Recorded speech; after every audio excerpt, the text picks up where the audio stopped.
Today we'll be doing a quick video on a tire change on a VSETT 9 or 9 Plus. This one in particular is a 9 Plus dual motors. The front and rear is very similar, so we'll be doing it on the front. First thing you need to do is loosen up the screws that hold on the motor cable. So there's one there and one there. They are 2.5 millimeter.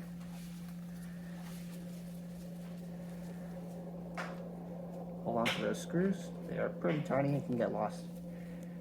Nice and easy. So those are loose.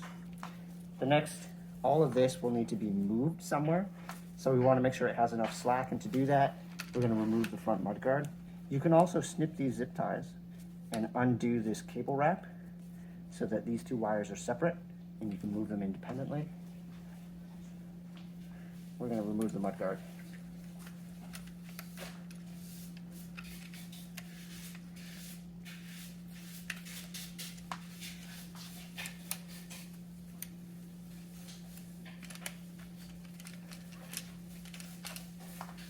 Okay, that's free. Take the hardware out. There are screws and washers in place, so make sure you keep track of all of those. Some of them will stick in there and that's fine. That keeps them from running away. The axles now, we can take the motor off. We need a size 18 millimeter socket or adjustable wrench.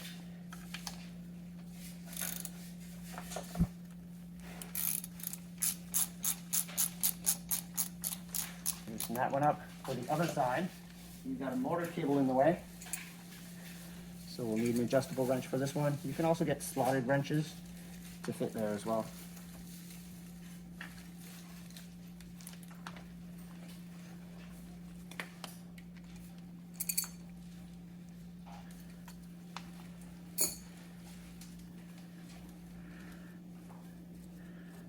Okay. At this point, you want to have somewhere ready where you're going to put this. I'm going to put this on the deck of the vehicle.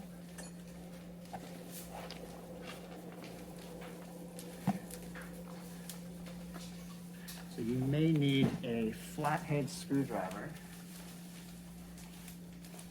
or some other tool to work these clips out of place.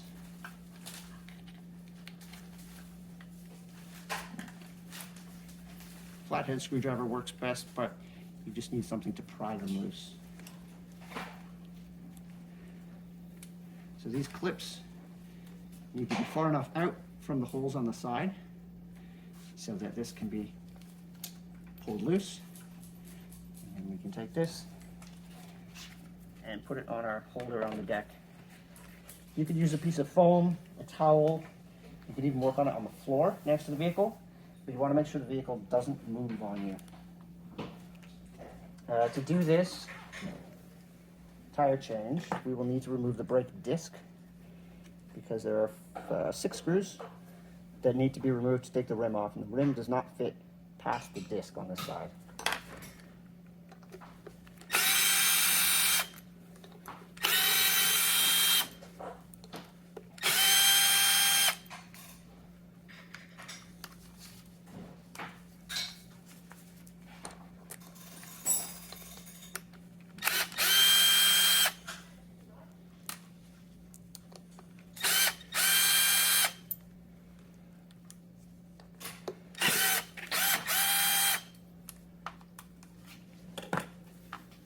And what I like to do is just leave a little mark on the middle somewhere and on the disc so I know which side goes back on which side and which orientation it goes in. Okay, so now we see 2 sets of screws. We want the outside ones. These ones here, these hold the rim together. These silver ones closer to the middle, that holds the motor hub on. We don't want to remove those. We want the outside ones.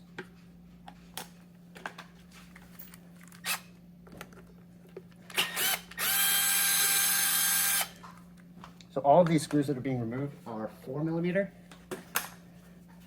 The brake disc ones and the hub ones. I'm just going to crack these loose with an Allen key first.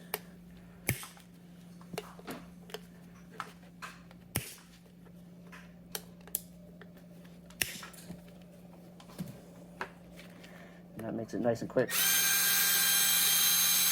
to use a drill to remove them.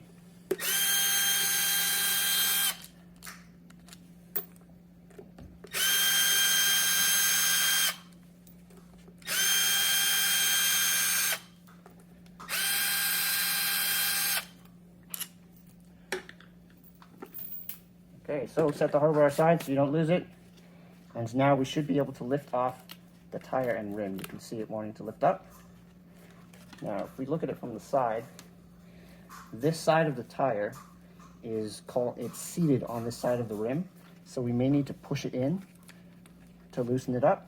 And you can do that with two hands from underneath while you're lifting, just pushing in right next to the rim.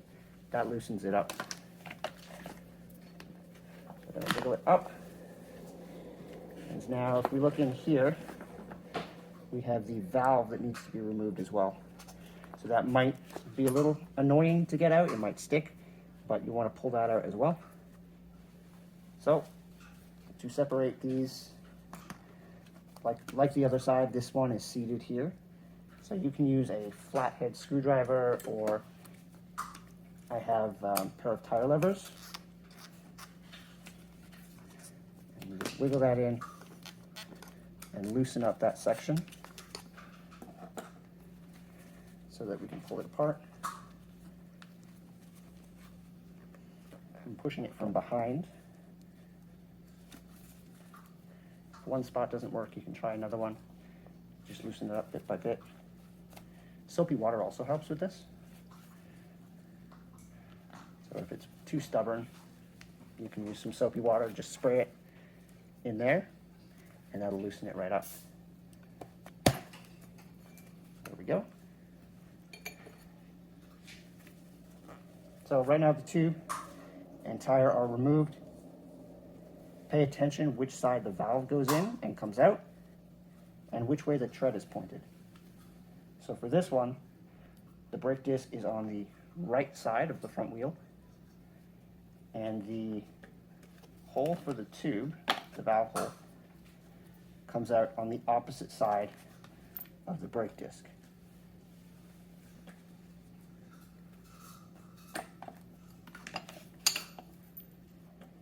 And you can see on the rim as well, there's a cutout in one half that should match up with a cutout on the other half.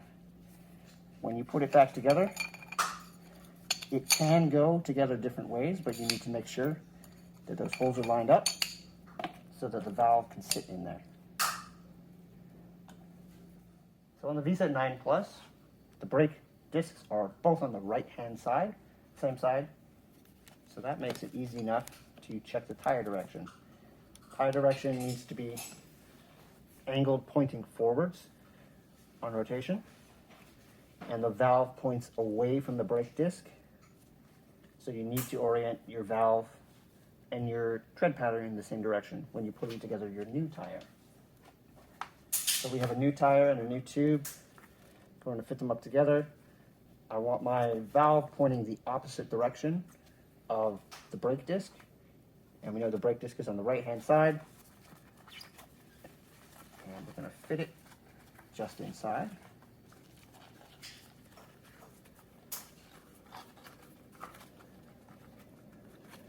There we go. And what I like to do is just put a little bit of air in here, and that helps it to not stick out so much and fill up the space inside the tire. So putting in maybe 5 psi, nothing extreme, just enough to get it not floppy. Okay. So that's done. An extra measure I like to take is to take some Vaseline and put it along the inside of the tube. And I'll explain more in a second why that's important. So I just have a stir stick right now, taking a little bit, spreading it along, the inside track there.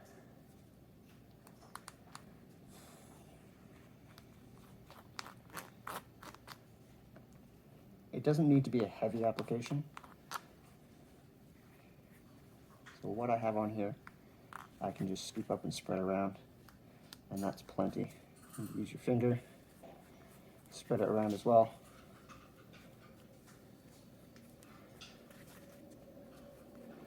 Okay. So what this does is help these two halves not grab the rubber when they're going together. So again, we want to put our valve pointing away from the brake disc, so opposite side. I'm going to orient it like so. And if you can see, there's a bit of an angle on the valve. You can increase that and decrease that by twisting the tire. We want it to be as little as possible. So sticking perpendicular to the curve of the motor, straight up and down. So I'll put my motor down on a flat surface, and I'm going to find that notch, that cutout. That's going to go directly over the valve stem. And I'm going to line the two halves up. And just like that, it's together. So like I was saying, the Vaseline just helps the two halves not grab the rubber, because sometimes when you put the two bits together, they can pinch, and then you end up getting a flat either immediately or maybe a couple of kilometers later, and it may seem unclear as to what caused it, but it's probably a pinch flat from the installation. So we can grab our screws again, and what I like to do is put a bit of Loctite on to make sure they stay in there.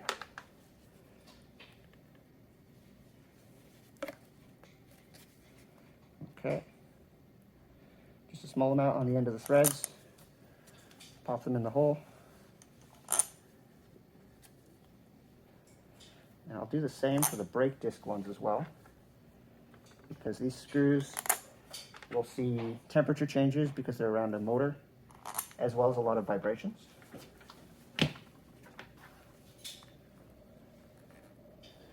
Okay. And the way I like to do this is start with an Allen key of some sort, make sure that they're threading properly, and then use a drill. It's quicker and it saves potential cross-threading issues. So if you're finding it's not going in, you can try wiggling it back and forth. Sometimes that will help it seat nicely. And then we can drill it and force it down.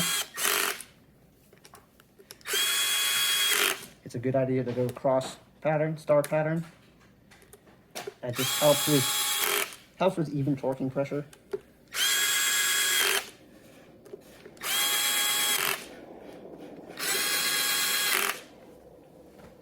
And then I'll go over by hand. Just a little bit of extra tension.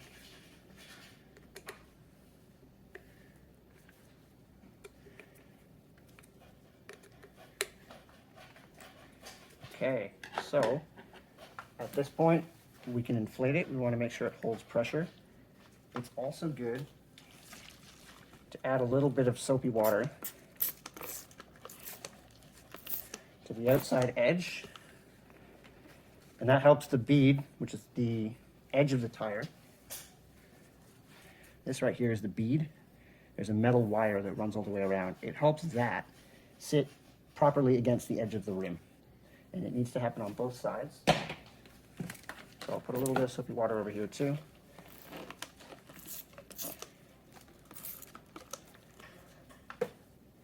Okay, and then I'll get a pump,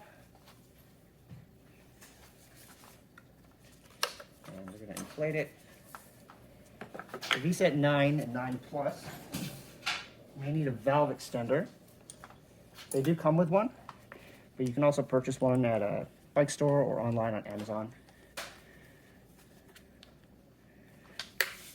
So this just lets me have more space to plug in whichever pump I have. Some floor pumps have large connectors, which make it difficult to plug in.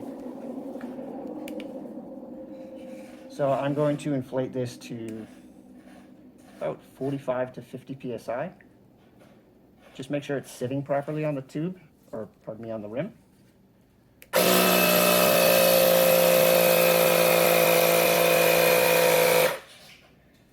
So it's at 45 right now. I'm going to flip it over. And what you're looking for is any high points where something looks like it's bulging out. I don't see any of that on here, and that's a good sign. So I'm going to remove this. Tire pressure should be between 50 and 55 psi. So I will need to top it off in a minute, but first I need to reinstall the brake disc. So put the pump out of the way for now. Grab your brake disc screws. Should be 6 of them. Find that line on the disc. Find that line on the axle. Line them up.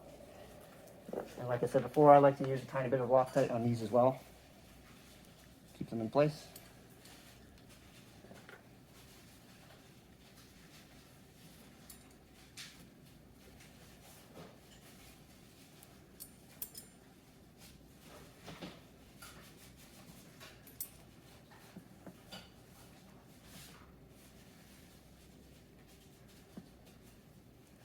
And one more.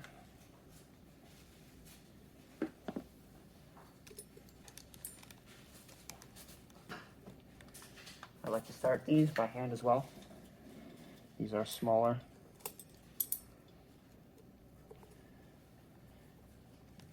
If you are putting Loctite on these, which I would recommend, you want to make sure you don't get it on the edge of the disc, because that can cause braking problems. You're contaminating the disc. That Loctite will get on your pads, and your pads, despite having Loctite on them, which keeps things from getting loose, they will not be tight, and they won't stop you very well.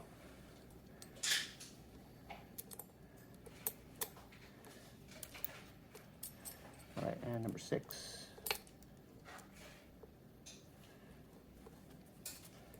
You can either do those ones by hand or with a drill, screwdriver.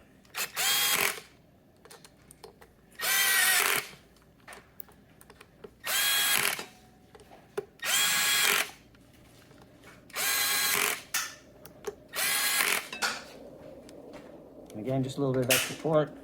Make sure they're tightened up.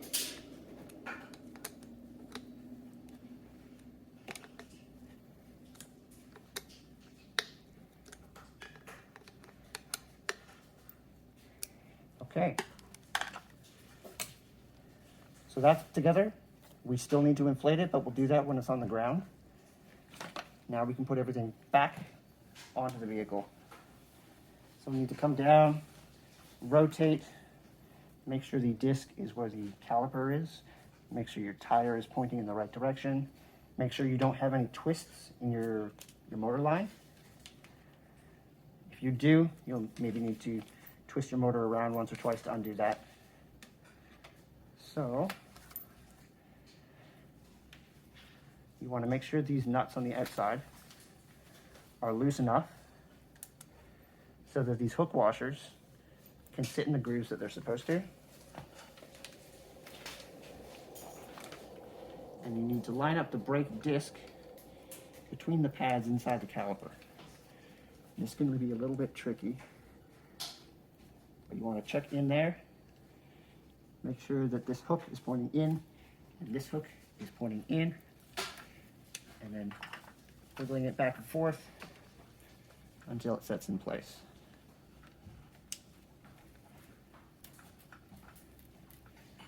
Tighten one down,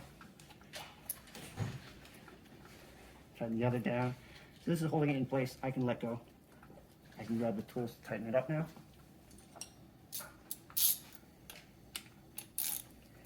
Again, this is an 18 millimeter. I'm not going to tighten it down all the way just yet. Tighten up the other side first.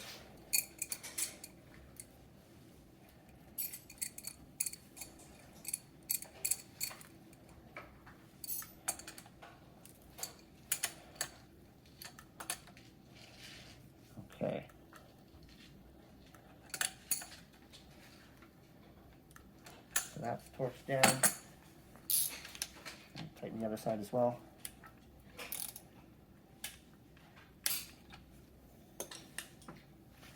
And we can go ahead and reinstall the mudguard. It's just 4 screws, 1, 2, 3, and 4. And then reattaching our motor cable with these 2 clips, one here, one here. Once that's all put back together, you can put the boots back on both axle nuts, put it on the ground, and then reinflate your tires to between 50 and 55 psi.